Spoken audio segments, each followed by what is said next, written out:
Hi, this is Dana from Empower RV. And Brenda with Queen Bee RV. We are in Amarillo, Texas, teaching Camper College at a wonderful Girl Camper event.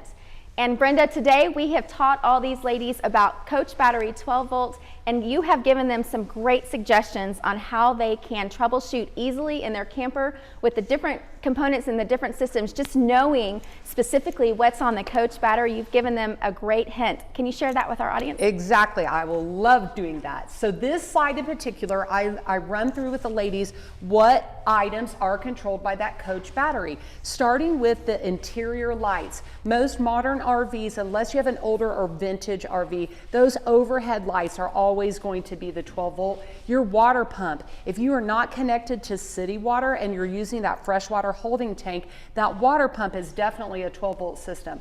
The appliance control systems, even though some of your other big appliances like the furnace or the refrigerator might be running on propane, they need to be told what to do by 12 volt. Your refrigerator has a control panel, might be called an eyebrow or a belly board, and you're telling it which power source to use, but that is being told by 12 volts.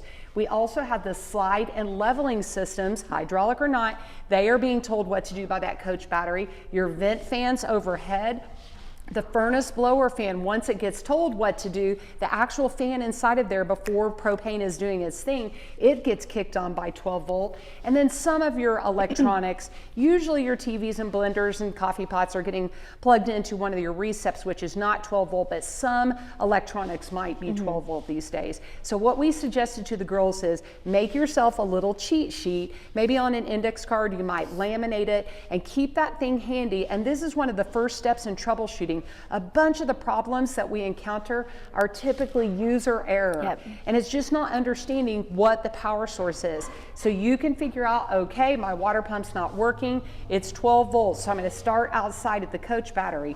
Is it charged? I can look on my battery monitor panel. I just want to make sure that my battery's in good shape. And this is also connected to the fuse panels in that electrical panel system. So you might have blown a fuse. So hopefully that's helpful. Absolutely. I think they learned some great things today. Hopefully you did too. If you like this video, let us know.